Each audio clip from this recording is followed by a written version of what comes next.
Interstelarna svemirska letjelica Evalan može se vidjeti kako putuje kroz svemir, krećući se prema koloniziranom svijetu zvanom Homestead II. Svi su njeni prostori prazni, brod je na autopilotu. 258 članova posade kao i 5000 putnika su u hibernaciji. Odjednom, brod prolazi kroz pojas asteroida, što oslabljuje njegove štitove. Energija se preusmjerava na glavni štit, ali brod je na kolizijskoj putanji s divovskim asteroidom. Odjednom, asteroid se sudara s brodom, uzrokujući razne kvarove. Brod započinje samopopravljanje, ali jedan od hibernacijskih kapsula se aktivira. Putnik koji se probudio je Jim Preston, mehanički inženjer.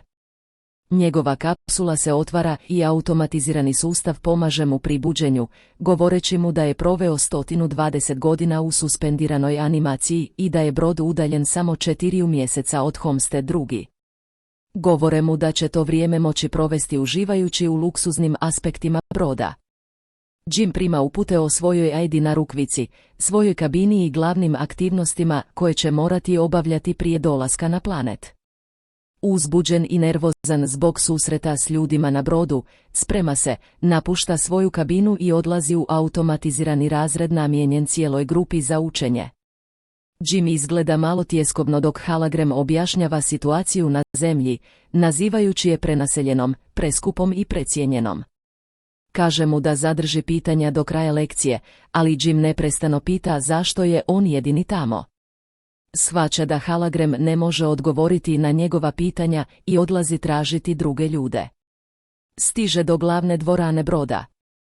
Tamo također nema nikoga, ali automatizirani informacijski pult nudi pomoć. Jim traži da razgovara s pravom osobom i pult ga šalje da razgovara sa stewardom, ali kad otkrije da ni tamo nema nikoga, traži da razgovara s kapetanom. Kad stigne do mosta, iako nema pristup unutra, može vidjeti da nitko od glavne posade nije budan. Jim naposljetku odlazi u observatorij, gdje saznaje da je brod zapravo udaljen 90 godina od Homestead II. Shvaća da se probudio prerano, pa se vraća u dvoranu i šalje poruku natrag na zemlju pitajući što da učini jer ne zna kako se vratiti u hibernaciju. Komunikacijski sustav mu govori da bi preskupi poziv na zemlju trebao otprilike 55 godina da dobije odgovor. Jim je devastiran. Hoda okolo i pronalazi brodski bar, gdje vidi još jednu osobu. Dok razgovara s barmenom, nešto mu se čini čudnim. Kad mu ide donijeti piće, Jim shvaća da je on android. Zove se Arthur. Jim želi saznati više informacija od njega, ali ne može ni objasniti androidu kako je moguće da je tamo prije vremena. Jim se sljedećeg dana budi u svojoj kabini i odlazi u kantinu, gdje brzo shvaća da je većina stvari na jelovniku rezervirana samo za zlatne putnike. Uzima svoju običnu kavu i pokušava smisliti kako popraviti svoju hibernacijsku kapsalu. Nakon što prikupi sve alate, uspijeva je ponovno pokrenuti i legne unutra. Ali ništa se ne događa. Zatim odlučuje upotrijebiti pronađene alate da uđe u hibernacijske komore posade. To također ne uspijeva. Mali kvarovi se događaju po brodu. Jim se stalno vraća u bar da pije, ali uglavnom da razgovara s Arthurom. Android mu daje savjet koji ga uvjerava da provali u jednu od zlatnih kabina i pokuša se zabaviti na brodu. Jim isprobava sve restorane, igre, zabavne sustave. Ali kako vrijeme prolazi, postaje još nesretniji što je tamo sam.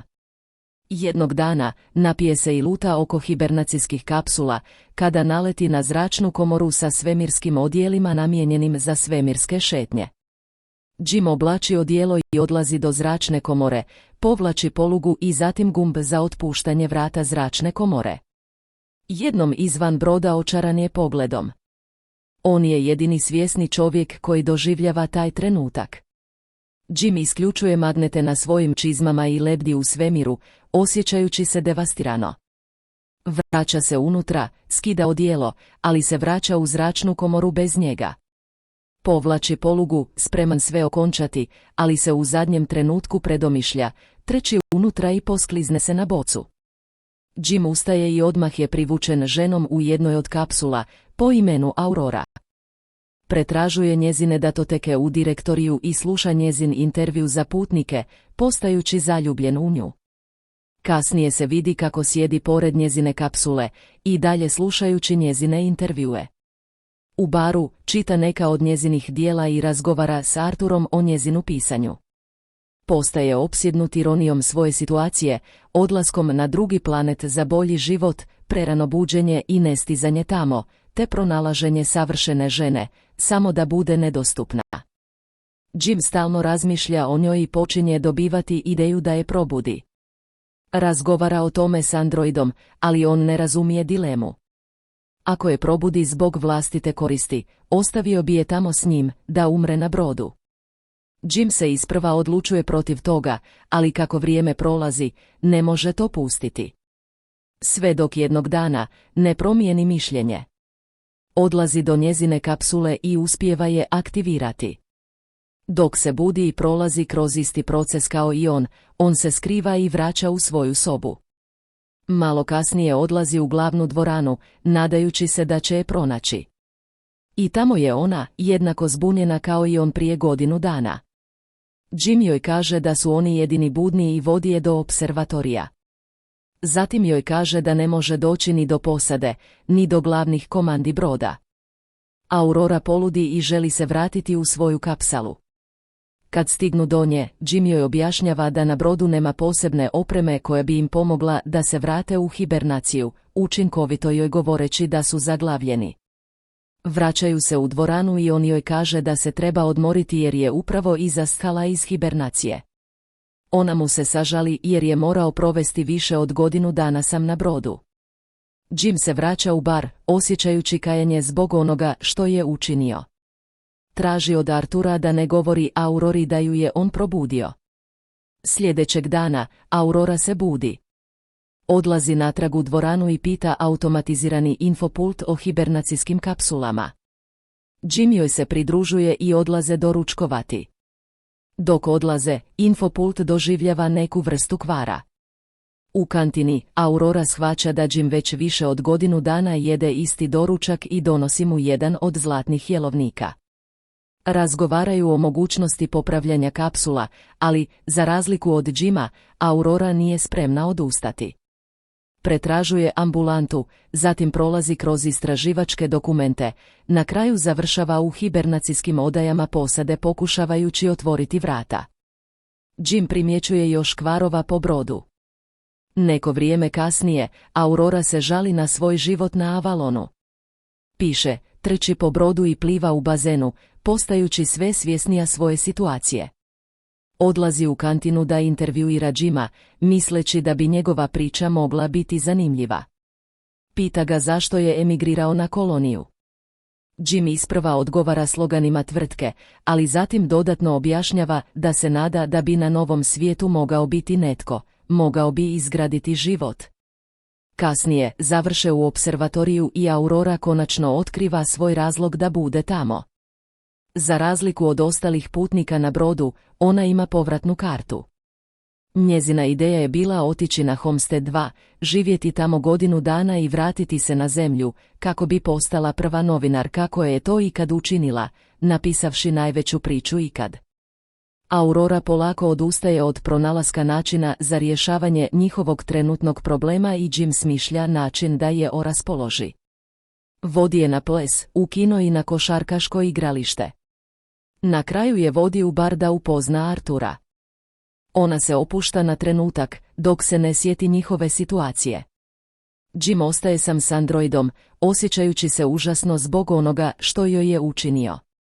Sljedeći trenutak vidi se kako petlja nešto, a u drugom Aurora ulazi u observatorij i nalazi minijaturu Krslerove zgrade koju je napravio za nju. Neko vrijeme kasnije, odlaze na spoj u bar. Večeraju i dijele priče o svojim životima. Govori mu da joj je otac umro kad je bila tinejdžerka. Nakon večere, Jim vodi Auroru do zračne komore i oblače svemirska odijela. Odlaze zajedno u svemirsku šetnju. Jim konačno ima nekoga s kim može podijeliti to veličanstveno iskustvo. Jim isključuje magnete na njihovim čizmama i zajedno lebde u svemiru. Vraćaju se unutra i odmah se poljube, povuku u njegovu kabinu i spavaju zajedno. Ubrzo nakon toga, počinju živjeti kao par. Aurora se preseljava u njegovu kabinu i piše o svom životu na brodu. Zajedno treče, jedu zajedno, spavaju zajedno. Jim dalje istražuje brod i pronalazi hidroponski odjel. Donosi Aurori cvijeće. Jednog dana brod prolazi pored crvenog diva i odlaze u opservatoriji da ga vide. Aurorin je rođendan, pa te večeri to slave u jednom od mnogih restorana na brodu i zatim u baru. Jim odlazi u kupaonicu i priprema prsten koji je napravio za Auroru, dok ona ostaje u baru razgovarajući s Arturom. Android govori Aurori da ju je Jim namjerno probudio, nesvjestan da je to još uvijek trebao biti tajna. Odjednom, Jim se vraća i ona ga suočava u apsolutnom nevjerovanju. Bježi, bijesna i uspaničena. Jim se vraća u svoju kabinu i nalazi sve njezine stvari nestale. Nailazi na nju u kantini sljedećeg dana, ali čim progovori, ona pobjegne. Aurora je očajna. Jedne noći odlazi do Jimove kabine, udarajući ga i udarajući, želeći ga ubiti. Razgovarajući s njom preko kam uređaja jer ga izbjegava, Jim pokušava ispričati i objasniti svoje postupke. Govori joj da se zaljubio u nju, ali Auroru nije briga. Ne može mu oprostiti što joj je oduzeo život. Jedne noći, dok je Jim u svojoj kabini, događa se još jedan kvar. Brod se suočava s kritičnom greškom i glavni sustav se isključuje. Kasnije, ulazi u dizalo i ono se kvari. Aurora ulazi u glavnu dvoranu i vidi da je Jim tamo posadio drvo. Zatim odlazi u kantinu, gdje se također kvari aparat za hranu.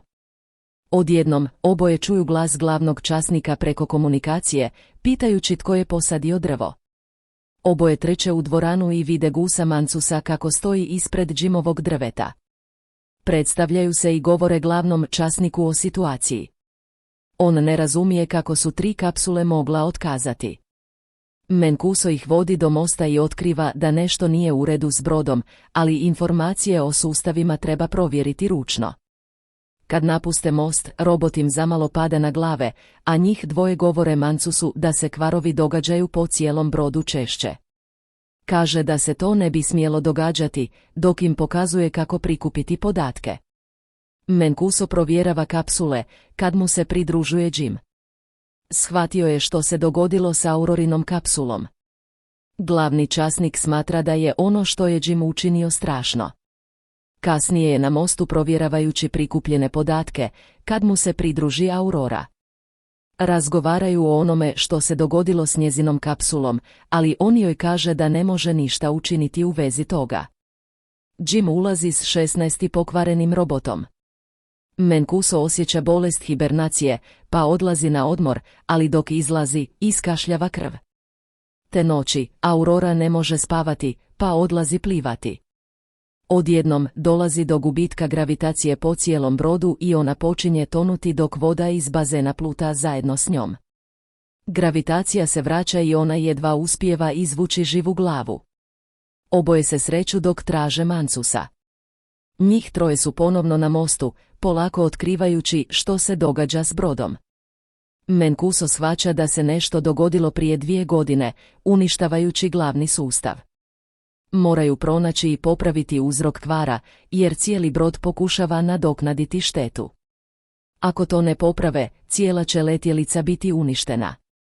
Idu pronaći problem, ali Mancuso pada u nesvijest, pa ga Jim i Aurora odvode u ambulantu. On umire i nema tretmana koji mu mogu pomoći ili produžiti vrijeme koje mu preostaje.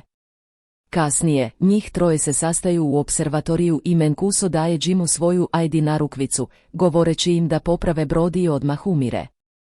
Odjednom, svjetla prelaze u alarmantno crveno i brod se počinje tresti. Jim kaže Aurori da mu treba njezina pomoć i trče prema inženjerskom dijelu, ali dolazi do još jednog kvara u gravitacijskom pogonu. I odmah do još jednog koji utječe na Artura. Jim ga deaktivira. Napokon stižu u inženjerski dio i počinju tražiti problem. Pronalaze ga u pogonskoj jedinici i dok otvaraju poklopac, Aurora biva usisana.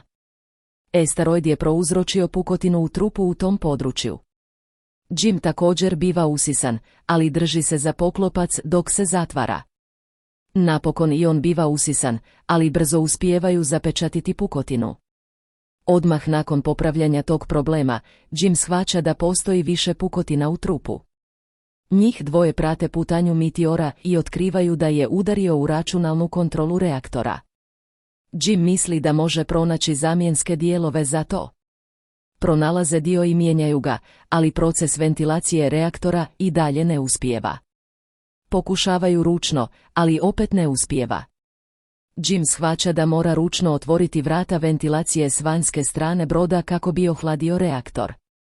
Oboje odlaze do zračne komore i dok se Jim sprema izaći, daje Aurori Mancusovu narukvicu jer možda se neće vratiti.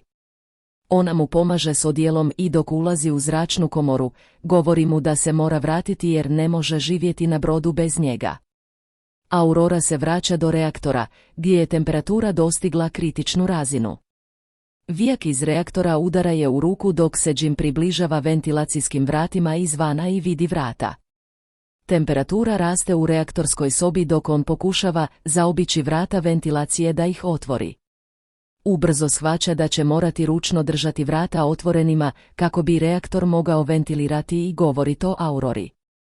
Ona ne voli taj plan, ali on ga svejedno provodi i govori joj da ventilira reaktor. Ona ne želi da umre i raspravljaju se, ali on joj govori da moraju spasiti ostale ljude i ona ventilira reaktor. Proces je uspješan, ali pare iz reaktora guraju Jima i prekidaju mu uže. Pritisak u njegovom odijelu također pada. Govori Aurori što se dogodilo i ona brzo kreće po drugo odijelo da ga dovede unutra. On joj se ispričava još jednom. Oblači odijelo i leti da ga spasi, ali njezino uže je prekratko. Povuče je nazad, ali ona odjednom hvata njegovo uže i uspijeva ga dovući unutra. Aurora vuče Jima u ambulantu, samo da bi otkrila da je već mrtav. Koristi Mancusovu narukvicu da nadvlada medicinske protokole i reanimira ga. Medicinska kapsula automatski radi svoj posao i oživljava Jima. Aurora mu oprašta. Kasnije, Aurora popravlja Artura i daju Mancusu pravi svemirski sprovod. Jim vodi Auroru u ambulantu i govori joj da je pronašao način kako koristiti medicinsku kapsalu kao hibernacijsku. Govori joj da uđe u kapsalu i provede ostatak putovanja unutra. Ali, kako se kasnije otkriva, ona odbija i odlučuje ostati s njim, budna na brodu. Jim joj napokon zaprosi i oni žive svoje živote na brodu. 88 godina kasnije, Evalan stiže na Homestead II. Posada se budi i pronalazi brod u vrlo neočekivanom stanju. Aurora im ostavlja poruku, prepričavajući priču o životu koji su ona i Jim imali na brodu dok su ostali spavali.